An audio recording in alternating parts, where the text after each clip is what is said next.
Hi guys! Welcome to my channel. My name is Rihanna and happy to have you guys here. I made a deal with my friend earlier this year that if she started posting on TikTok for short form content, that I would start posting on YouTube for long form content, just because it's like what I like to do, what I like to watch more. Especially one of my other friends was like, oh my god, you should just make a YouTube channel where you talk about whatever. And I was like, you know, I should, because I am a yapper supreme, and I just like to talk about things that I find interesting, or like media that I consume consistently. So that's what this is going to be. A channel for me to just be like, I have nobody to share this information with, or all my friends are tired of hearing me talk about this, let's put it out there. Maybe one day I'll do like 10 things about me type thing, but for right now, this is going to be like the basis intro of my channel. When I was like thinking about videos to make like for my first thing, I was like, oh, what to do? I was like, I could do like rating something 1 to 10. I could be like rating BLs 1 to 10. I could be like my top 10 yada yada. And then I was like, you know what? I actually already have on deck a ranking of the Warrior Cats series. I know what you're thinking. Warrior Cats? Yes, Warrior Cats, as in the cats in the forest that fight. Yes, that's exactly it. I have been consuming the Warrior Cats series for 5 years now. I'm a little late to the game. I got into it when I was 18, like in 2019, because one day I was like scrolling through TikTok and I found the song Ready As I'll Ever Be from Tangled the series. Good song, by the way, if you've ever heard it. If you've like never heard it, I would go at least like, give it one listen. With that, I was on YouTube, clearly, and I was like, Ready As I'll Ever Be Tangled the series. And what shows up there other than like a Ready As I'll Ever Be MAP for the Warrior Cat series? Was hooked. Like the animation quality from all the different people was just so good that I was like, oh my god, like what is this? I have to know what's happening in here. Like the storyline was compelling. And I'm going through the comments as any good Samaritan does on YouTube, and what do I see but somebody being like, oh, this shows the demise of Breeze Pelt in the Great Forest. I was like, Breeze Pelt? The Great Forest? Like, what are we talking about? And then I kept reading through and it was like, oh, the Great Battle in the Dark Forest. I was like, what is the Great Battle in the Dark Forest? I have to know. So I got to reading. From right then and there, I was like, you know what? I'm gonna read this series until I get to this part. And if it's good enough for me to continue after, spoiler alert, it was, then that's that. So that's just like my bit of background with the Warrior Cat series. With all that said, there's going to be spoilers in this video, since I will be ranking the completed 8 arcs of the main story, and they're just some bits and pieces that I want to talk about in particular on like why I ranked an arc where I did, because I have some opinions and I'm not sure how the Warrior Cats fandom feels about some of them. So this is a very interesting first video already, but I hope like it's enjoyable. I was like, please, what do people say? Like, comment, subscribe, put that notification bell. No, I'm kidding. But at least let me know your thoughts on this. If this video, I was like, I hope this video isn't too long. It probably will be, just knowing me. But without further ado, let's get on to the rest of the video. Coming in at number 8, we have A Vision of Shadows. I hate A Vision of Shadows. Not actually. Hate is a very strong word, but like to me, A Vision of Shadows just was not the strongest arc we could have had. To give you some background on what happens in like this part of the series, it is the 7th arc, I believe, out of all of them, out of 8, whatever. So it's one of the newer ones, but it chronologically starts like maybe a couple months to a year after the Great Battle in the Dark Forest happens and Firestar is dead and Bramblestar is the new leader of ThunderClan. I know people have mixed opinions about that. So you can tell that like the Errands had they had to start to bat. They're like, what can we do to continue the series without our main character who we have just killed off, Firestar? Granted, it was probably time, but that's who everybody was like, oh my god, Firestar is so cool. Like, what do we do after that? So this arc follows one of Bramblestar's kids named Elderpaw, who later becomes Elderheart, and the new medicine cat of ThunderClan. None of those details are important to what I'm about to say, but Elderpaw gets a vision or something that's like, you must find what lurks in the shadows, blase, blase, blase. Ye old Star Clan prophecy that everybody's like, what does that mean? And so none of the clans are really gung-ho about this prophecy, but Shadow Clan for some reason. And so Shadow Clan's like, all right, we'll send one of our apprentices and both of you can go find like what. Actually, now that I'm talking about it, I don't know if they actually found, like, if they decided like as like all the cats in the forest to send these two, or if they just decided to. It's whatever. We have Elderpaw and Needlepaw go out onto a little quest on their own, and they find these two kits in what I can only think is described as like a sewer drain. Like when you are driving down the side of the road and you look and you see like all the grass and there's like just a giant block of cement and that's like the sewer. That's what I'm imagining where they found these two kits. Each clan takes one respectively because they both found them. They are called Twig Kit and Violet Kit respectively. I don't know why, but they each grow up in like one clan, and so they're like sisters separated, and everyone's like, oh, the sisters. We later find out that they are actually descendants from Sky Clan. What Sky Clan, you ask? Good. That was my question too while reading this, because when they decided to introduce the concept of Sky Clan, it was technically first in Dawn of the Clans, where we find out that there were originally 5 clans to begin with, not the 4 that we've been rocking with this whole time. Turns out, they actually introduced Sky Clan in a super edition called Firestar's Quest. At this time, I was not reading the super editions, so I genuinely had no idea how we knew anything about Sky Clan. I was so confused. Like, I was like, what do you mean I had to go read this side story in order to understand like what's happening in this main part of the book? That's another grievance I have with A Vision of Shadows, but nonetheless, that's why I have ranked it at number 8. And I'll give the grace of, I think I already said this, but the Errands needed a stepping stone. They need to like kind of sweep the plate clean and be like, what can we do now that we no longer have Firestar? We have to establish a new precedent with like the new leaders of the clans, the new rules of the clans, especially because we just went through the Great Battle of the Dark Forest. Yeah.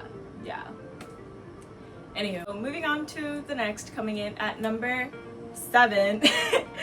Actually, I don't know if that shows up backwards on camera or not, but we're going to have the Prophecies Begin. Now, I know how you girls like to tussle. To me, the Prophecies Begin isn't that it's bad, especially when compared to A Vision of Shadows. Like, if A Vision of Shadows is down here, the Prophecies Begin is like up here. See, that's a big gap. I do like this series because this part of the series, because obviously it's like the first arc in the Warrior Cat series. It sets a precedent for the rest of it. We actually meet several of our main cast in this arc, to which I genuinely thought that we spent so much time in the forest, to the point that I thought like not Vision of Shadows, that Prophecies Begin and the New Prophecy were like one big arc. Yeah.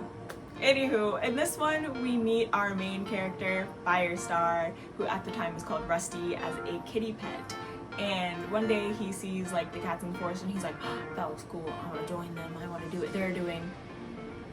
We go, yeah buddy, go ahead. And so he jumps the fence, and then he becomes a warrior of ThunderClan with his new best bud, Greypaw, who later becomes Greystripe.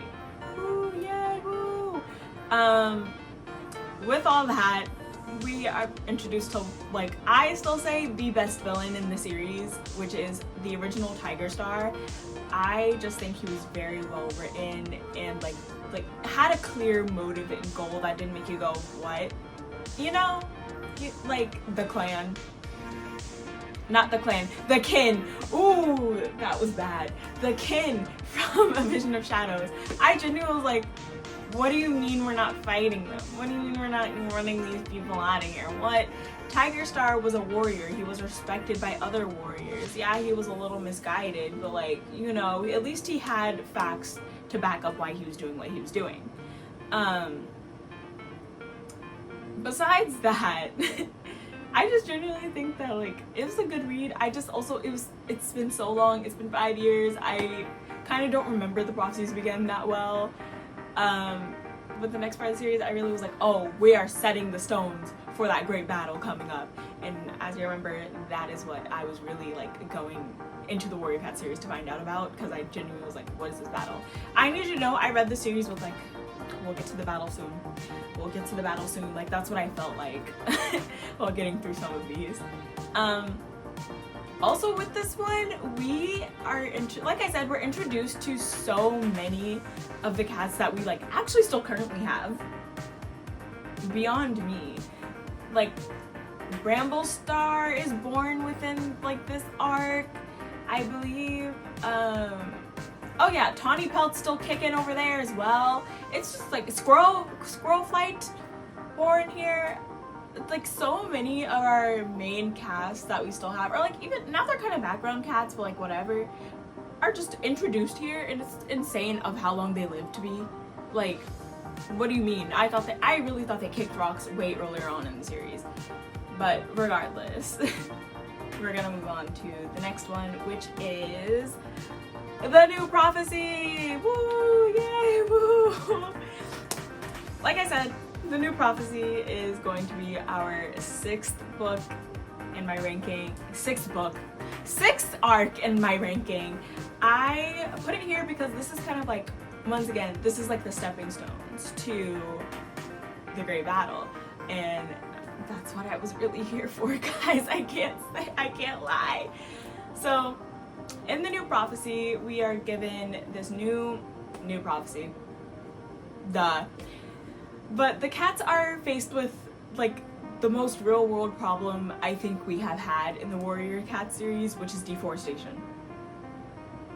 Cats in the forest deal with deforestation. Yeah. And so StarClan sends a dream to 4 cats in each clan. A cat from each of the 4 clans. Clarification. And with that, the 4 cats are Bramblestar. About the time I think is Brambleclaw,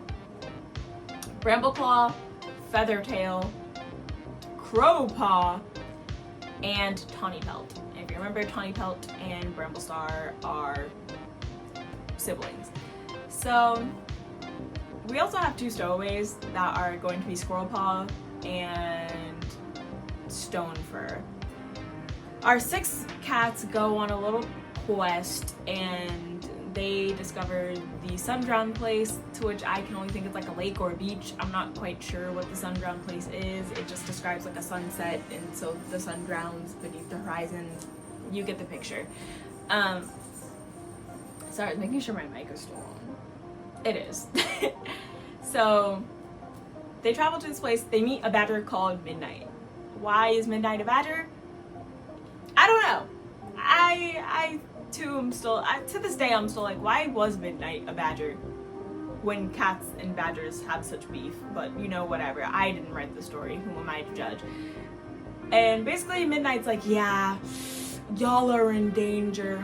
You need to get out the forest. And they go, well, how are we supposed to tell our clans this? And she goes, like, dead ass, that's what it feels like. So they go back, they are now going back to the forest territories. And from here, they're like, what can we do? And somehow we end up in like these caves. And in these caves, we meet the tribe of Rushing Water. They're important, remember them for later. So the tribe of Rushing Water lives in these caves up in the mountains, and they are faced with a problem. This is like the B plot of some of this, by the way. They're in these caves, and in these caves is a mountain lion called Sharptooth. Now, at the time of reading this, I don't know if I was just like not locked in or if the descripting words were not that good. I thought Sharptooth was a construction machine. I thought Sharptooth was a construction vehicle, like, you know, one of those little like claws that go fly. Like, that's what I was imagining this whole time. So when they went to like fight Sharptooth, I was like, how are we going to win against a metal machine? Only for it to finally click in at the last moment that this is a mountain lion, and I was like, oh, whoops. Anywho, within this, Feathertail dies. She does not make it back home. Stonefur, her sibling, is devastated because now he has to go tell Graystripe, their father, that his sister is dead. Much like their mother is dead. Ooh, yeah. Anywho, they get back home and they see things have taken a turn for the worse, and all the clans are like, I don't want to leave, and they're like, but we have to leave, and they're like, but I don't really want to, and also I'm not gonna go if they don't go, and if they don't go then they're not gonna go. And I was like, what is this conflict? Our home is falling apart, guys. We must leave, we must go. You'll find very quickly that I have a lot of problems with like we always have the same issue in some of these arcs, and like this is another one that keeps continuing where I'm like, the clans can never agree on anything to save their lives, like genuinely. Anywho, Firestar comes out and he's like, guys, we either all go or none of us go. And somehow this gets all of the clans to be like, oh, Firestar's right, we gotta go, we gotta get a move on. And I'm like, brother, what? Like, I know he's the great Firestar and all, but how does A plus B equal C here? Anywho, at some point, Graystripe also gets kidnapped by humans, so that was like a bit of self-sacrifice. So Stonefur has lost all of his family now. Yeah, that's another big point. And then they decide to make the great journey to the Lake Territories. Mind you, this is the second arc in the entire series. I thought we spent so much time in the forest that when I went back to like read up on like what exactly happened in all of these arcs, I was flabbergasted. I was like, what do you mean we're already in the Lake Territories? I thought we spent forever and a half in the forest. Like, what are we talking about? But no, we have spent more time at the lake than we have ever in the forest. It's kind of insane to me that like we even mourn the forest, that there are still cats at the Lake Territories who mourn the forest ones. Like, I don't get it. Coming in at number 5, we're going to have a Starless Clan. Yes, this is a very new arc. Actually, I think it is the last arc that was released before Changing Skies began. I just think that it is such a fresh perspective, and I think that's why I have it a little high, to be honest. It's like, we're now focusing on River Clan's problems. To be honest, we're focusing on any clan but Thunder Clan, and that's kind of like, actually, I take that back, really back. We do focus on Thunder Clan a wee bit because of Flameheart, who later becomes Nightheart. I think that's his name. He's a cool character, I do like his story as well. They're important to the plot. Besides the point. We are focusing on River Clan's problems, and I was just like, oh my gosh, finally. Because if you think about it, and this has probably been said, we have focused on like almost every other clan. Hell, we have focused on Sky Clan more than we have ever focused on River Clan. Even Wind Clan also, like we could use a little more for their stuff. You know, it's just, yeah. But I do think that like it has a fresh perspective. I very much enjoy, like, I enjoyed reading this, and the conflicts felt very fresh, very new. I would also go to say that Splashtail was a very good villain for this arc. I would rate him as my number 3 villain in the entire series. You'll find out who my number 2 is later. But it's just such a good, like, overarching story, and it doesn't feel out of place, especially like, it feels like we're now getting into the groove of like what to do in our post Firestar world, you know? The main conflicts of this arc are that River Clan is leaderless and deputyless, because our leader, Misty Star, and deputy Reedtail, I believe his name is, have both died. and it is up to our medicine cat apprentice, who secretly has no affiliation with StarClan until way later in the series, to decide a new leader. And so everybody keeps messing with her head and like kind of putting, not omens, signs is what they call them, like putting like fake signs from StarClan in her path to be like, ooh, yes, you should choose this person. And it's just like, oh, every time, like while I was reading it, I kept being like, no, Frostpaw, no, like don't listen to them, no. Like I wish I could have spoken to her. I felt so bad, especially when she had to like run away from the clan. I was like, oh, my poor Pookie, you know?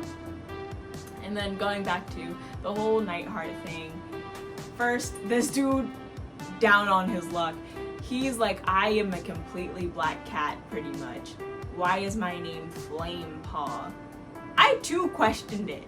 And I was like, I get it, like he's part of the Firestar legacy, and that, I was like, an interesting kind of like how to keep the legacy going type thing was another one that I was like, I get it, man.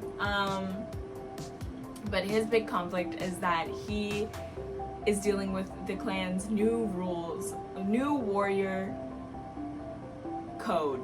The new rules for the warrior code. That was a hard sentence to think about, which is basically like cats can now switch clans as long as they prove themselves worthy to whatever clan they're trying to go to, and cats are able to depose of leaders if they don't think that they are fit to lead anymore.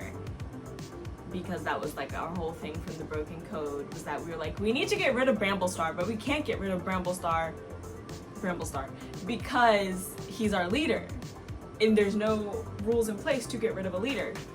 And I was like, you know what, that actually was a pretty good rule. I enjoyed it. I liked that a lot.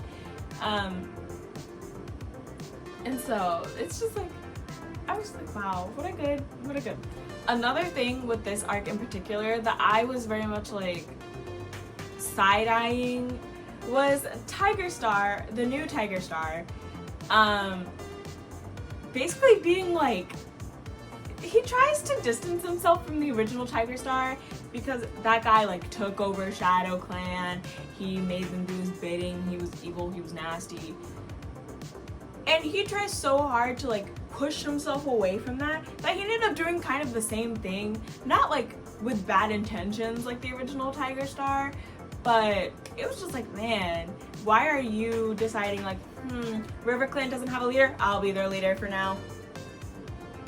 I think all of the clans could have either taken turns being in charge of River Clan, or they could have just helped them be like, okay, here's a leader. Like, you know, that's another thing that I really don't like about the series sometimes, is that all of the clans are very much like, this is a little tangent, is that all of the clans are very much like, that's not my business because it's not my clan. And I'm like, it is your business. 5 clans need to exist, coexist together. They can't just be like, no, not my problem, not my monkey, not my circus. That is your monkey and that is your circus. If things go wrong, they're gonna go wrong for everybody. Like, I never get it. Okay, moving on to the next. Now, coming in at number 4, we have Dawn of the Clans. It's nobody's favorite, I know. It's nobody's favorite but mine. Actually, it's not my favorite. It's not even at number 1.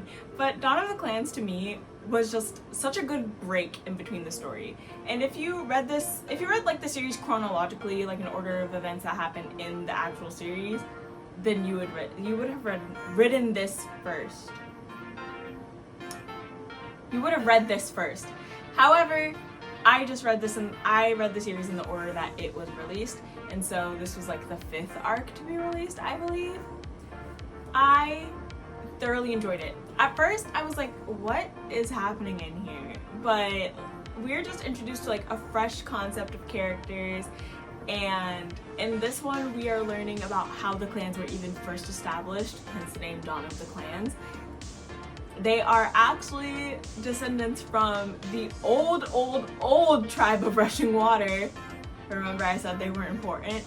And some, like 5 cats or something, like 6, a group of cats from the tribe decided, because of starvation reasons, decided to travel to the forest territories. I don't quite remember why, like if it was a premonition or if they were just going, and they now have to like set themselves up in this new home.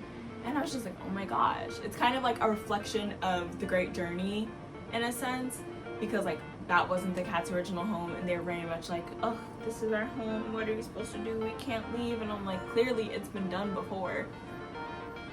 I also like don't really have much to say. I feel like a lot of people don't talk about Dawn of the Clans, but it was just like such a fresh read to me, and it stuck with me. Maybe one of the best main characters to me, which is Greywing. He's very like realistic in the sense of like he has his ups and like he has his moments, he has his ups, he has his downs, and he is like actually plagued with a perpetual sickness, a perpetual cough, which makes you go, no, Greywing, no. But he lives through, he lives life. And his death was honestly very sad to me, but once again, I don't really have much to say about Dawn of the Clans. Just know that it's at number 4 for me, and I truly, like, love this part of the series. Okay, respectively, coming in at number 3, we have A Power of 3. What? Who could have guessed what? I love A Power of 3, and that is because we are introduced to one of my favorite characters in the series, which is Jay Feather. And I know he's probably a lot of other people's favorite character, but to me, my special Pookie, my special eyes, nobody knows him like I do. In A Power of 3, we are introduced to a new prophecy, which goes a little something along the lines of the kin of your kin will save the clan, something like that. I only remember the kin of your kin part. This is a prophecy that is given to Firestar. Now, you may be wondering, who are the 3 in the Power of 3? It is going to be Jay Feather, like I said, Lion Blaze, and you would think it's their sister, Hollyleaf, but no, it is not. It is actually Dovewing, who is, I forget whose daughter, but she's important, and she somehow is still kin of Firestar. Don't quite understand the schematics there, but they are related, so the kin of your kin will help save clans, or whatever the prophecy is. Now, who do Lion Blaze, Jay Feather, and Hollyleaf belong to, you may ask? Well, I forgot to mention it when I talked about the new prophecy, but in there we are given 2 very important plot points which continue for the rest of the series, which is Leafpool and Crowfeather's little rendezvous. Yeah. And Ashfur? Yeah, that's his name. Ashfur's obsession with squirrel flight. These are 2 very important things. So, Ashfur's obsession with squirrel flight. Squirrel flight is in love with Brambleclaw. He's not a star quite yet. Brambleclaw, I was like, one day squirrel flight comes and she's like, these are our kits, and Brambleclaw goes, okay. Like, how do we have kids? Part of me was like, he didn't question that at all. I'm like, bro, you would remember. But nevertheless, she's like, these are our 3 kids, you know? And we later find out that they're, in fact, not their kids. They're actually not squirrel flight. They're actually Leafpool and Crowfeather's kids. What? Who would have seen this coming from our secret rendezvous that you're not supposed to have as a medicine cat, because it is a big no-no for medicine cats to have mates. What? Who would have thought? But you know, she had to break. Hi guys, editing Rihanna here. I'm sure you're wondering what exactly happened and why the video cut off. I too was wondering. My camera just died in the middle of me doing this. So I had to stop, charge a little bit, and start recording the rest on my phone. It was also at this point that I realized that my mic was not on, despite me checking earlier. I don't know what happened. It just wasn't recording audio for like any of this, but there's nothing I can do at that point. So without further ado, enjoy the rest of the video, and I'm so sorry about the quality, but we'll fix it next time. I think in the middle of my sentence, before I got a cough, I was saying basically like Leafpool and Crowfeather's kids, Jay Feather, Lion Blaze, and Hollyleaf are like hers, pretty much. Like that was the thing. They were like secret kids that should have never been born, And with this, because like Ashfur and the rest of the clan thinks they're all like Squirrel Flights and Bramble Stars up until their big reveal that they aren't, Ashfur's like, she doesn't love me, she doesn't get me. And I'm just like, brother, pick your head up and keep going. Also, at least I think this is what happened. I think this part happened in Power of 3. I could be wrong in my memory. But with this, we also get like, once it is revealed that they are not actually Squirrel Flight's kids and they are instead Leafpool and Crow Feathers, Ashfur goes nuts. He's like, so... He goes nuts and he's like, so, what can I do? I can expose your mother as a dirty liar to the clans. He finds this out somehow. I don't quite remember how. But then, like, a big thing is that Hollyleaf has to kill him, and then she runs away, and then that's when we find out that Dovewing is, like, actually the third cat from the prophecy and not Hollyleaf. But it's very interesting. Also, they have powers, hence the name Power of 3. I don't know if that was ever, like, clarified. I don't know if I said that earlier. I don't think I did, but that's why it's called Power of 3. And with these, they are going to defeat the great evil. What's the great evil, you may ask? The Dark Forest. We start finding out about that thing again. And so, moving on to the next. I feel bad because I can't talk about anymore, but like I genuinely like don't even remember what I was going to say. Next. Coming in at number 2, we have Omen of the Stars.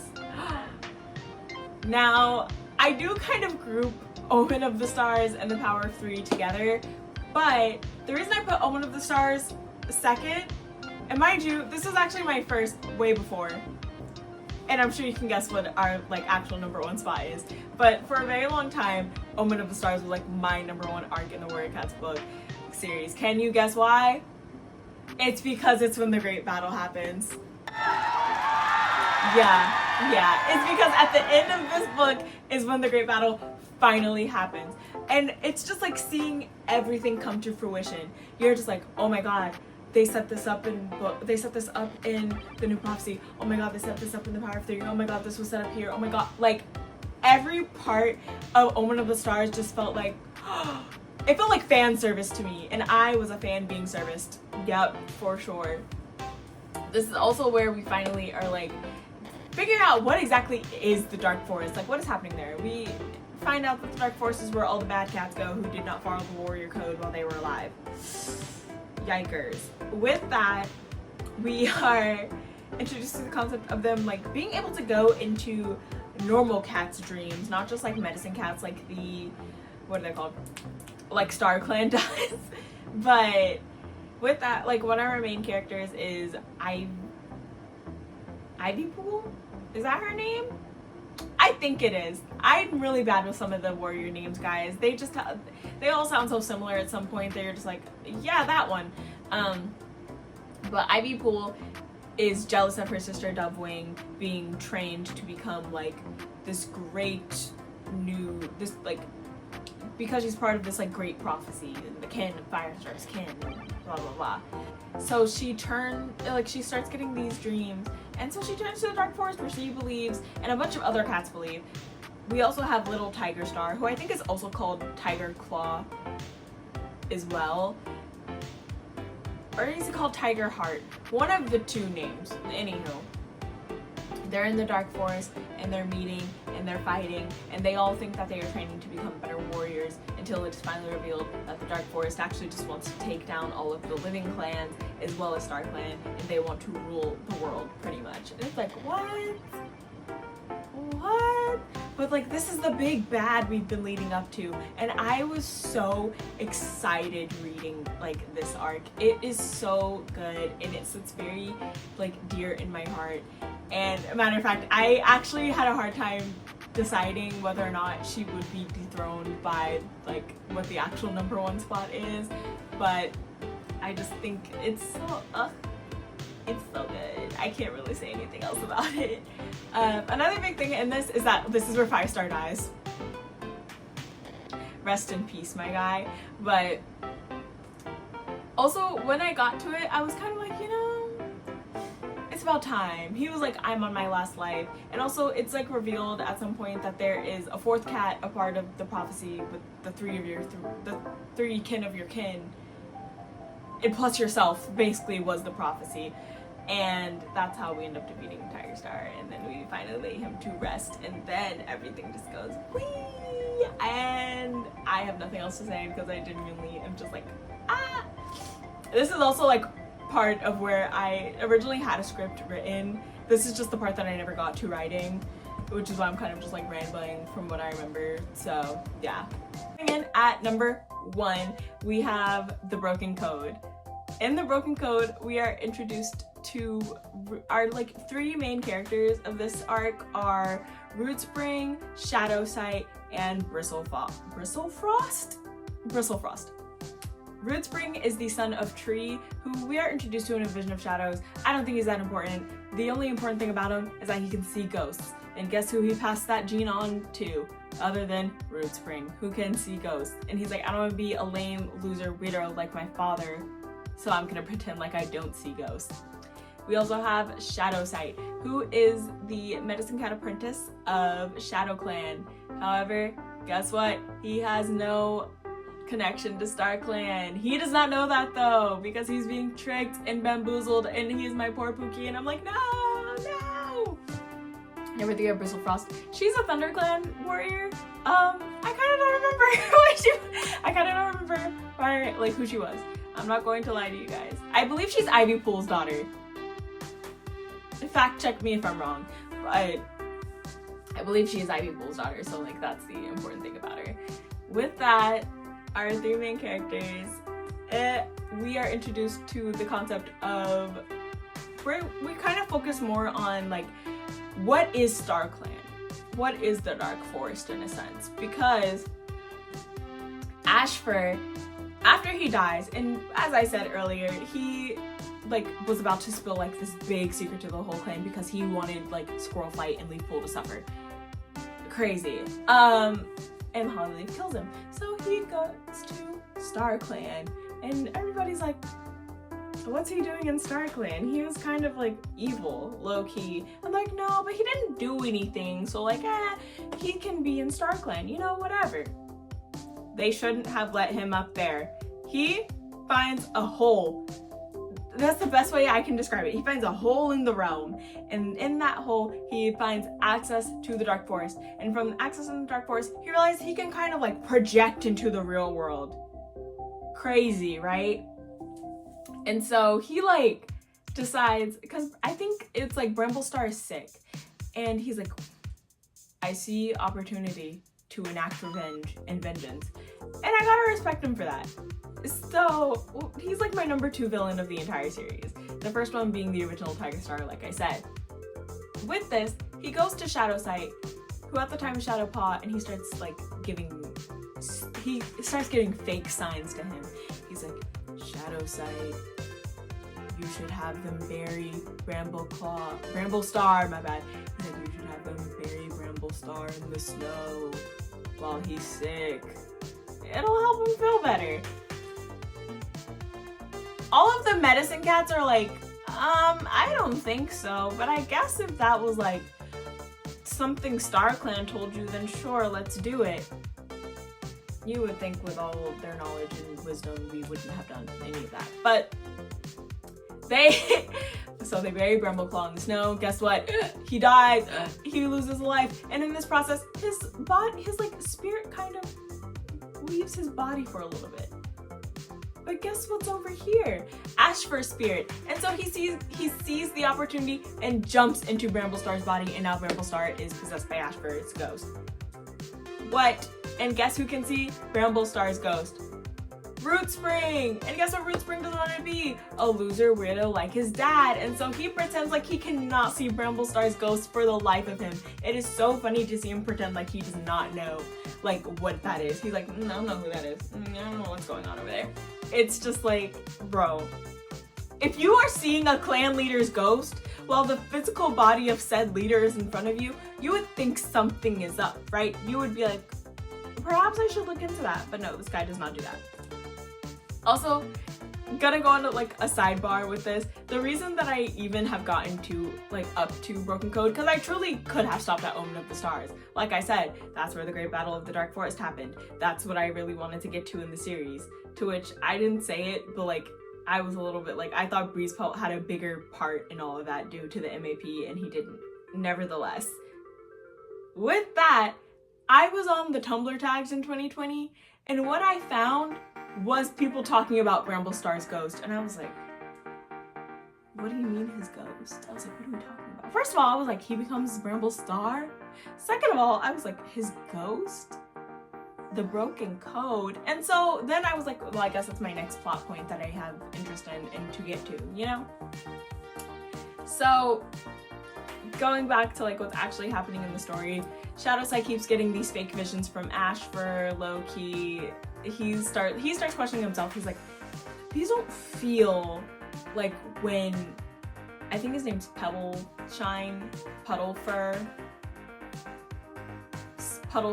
something like that. The current the current medicine cat of Shadow Clan.